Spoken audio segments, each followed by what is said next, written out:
abantu mukirize ekituufu kiri nti omwenge emperekezo ya sitaani eyannama ddala ng'omusajja bwe yayimba. Tumulabeko katono tugende ewa Makumbi Emmanuel. Tumulabeko oyo emperekezo ya sitaani yabadde ki? Huyo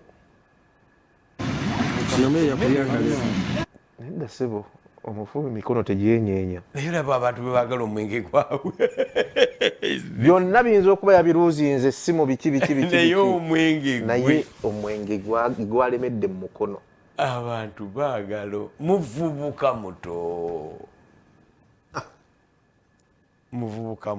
abadde aluza swimming pool.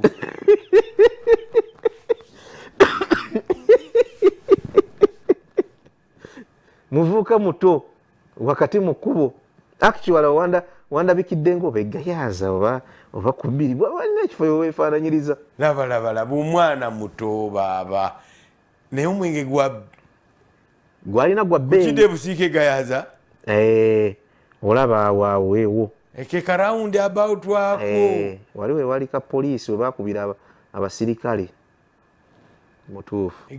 wamma gayaza ku kidde ebusiika si busiika yoka ekidda n'eriiwa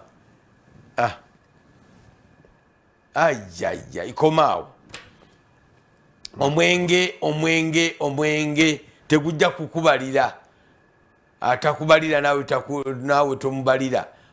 kati laba mwana muto myaka mito ne bagamba nti ecupa eyo ya bbeeyi yabadde akuteetesa yabbeeyi saagala kugyogera linnya naye yabbeeyi kozi ngonzikiriza tugyogera eno TV yabalokole yo yabbeeyi actually ekitone nnyo eri mitwalo 4 oba 5 ku 7 oba 8 kati alabye omwala n'aluza swimming pool era okukayana kugenda wa Lord Mayor naye kakati simanyi oba bubeera busiru oba butategeera agudde mu mwala agudde mazzi n'eccupa ye ey'omwenge